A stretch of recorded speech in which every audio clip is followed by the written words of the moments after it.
Hey everyone, so I'm going on vacation next week, which I'm really excited about, but I thought it would be interesting to talk about what I pack in my camera bag, the gear that I take with me when I'm going on vacation, and what the thought process is behind that. So in this video, I'm going to, pack my camera bag for vacation and let you guys know kind of why I'm putting the stuff in it that I am. All right, so right now my bag is actually packed from a shoot that I just traveled in. This was a client shoot that I did, and it's much more focused right now on lighting. I've been doing a lot of flash photography in my work recently.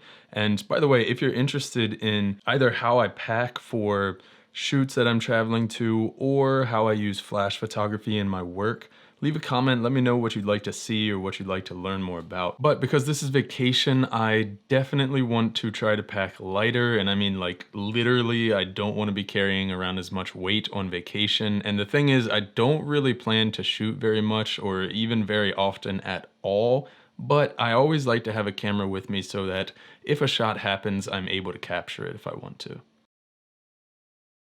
So what am I packing? The main thing is my main shooter, and that is the Canon R for everything. And with that, the lens that I have on there most often, the lens that I almost always have on there, and a lot of times even the only lens I use at a lot of shoots, is my Sigma 24-70 f2.8 art lens.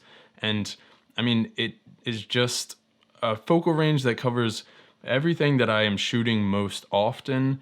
And I love the quality, but sometimes I do wish it had a little bit more on the telephoto end. So for those instances, I am also packing this time the Canon EF 85mm f1.8. So that's a short telephoto lens that's small and light, and it also has a relatively fast aperture at f1.8.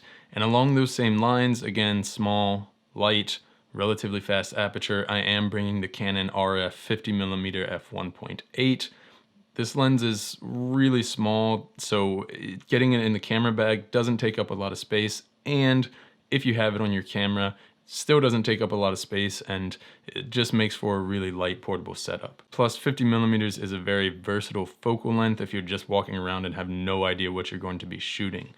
Also, I am taking the RF 35mm f1.8 IS STM macro lens, and this lens, honestly, it stays in my camera bag.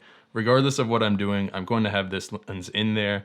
It's just super versatile and really good quality. So that's all the lenses. And then for me, it's hard for me to have in my mind that it would be okay for me to only take one camera body, even on vacation. So I am bringing along the RP as well, which is my second camera body. And I guess an argument that I could make here is that it is also small and light, especially for being a full frame camera, and the quality that you get in that package, it is really good as far as quality to amount of weight that you're adding to your camera bag. So then of course there's the computer stuff to take along. So I have my 13-inch MacBook Pro, and this is the model before they came out with the M1 MacBooks.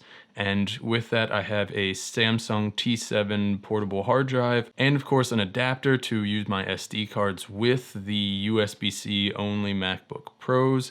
And the one that I have, it's from OWC, Otherworld Computing, their mini hub, and I really highly suggest that you stay completely as far away from this product as you can. It is terrible. It'll just cut off in the middle of transferring sometimes, and it's like spotty. There's no way to tell when it's going to do it. It'll just cut off sometimes.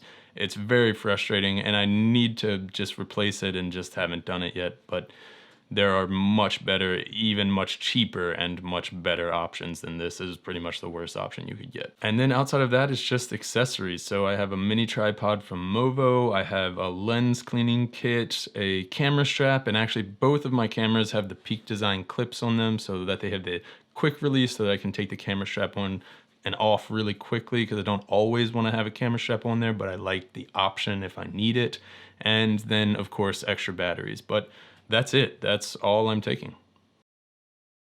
So looking at what I have in my camera bag, some people might say there's actually still a lot of room in there, and that's true.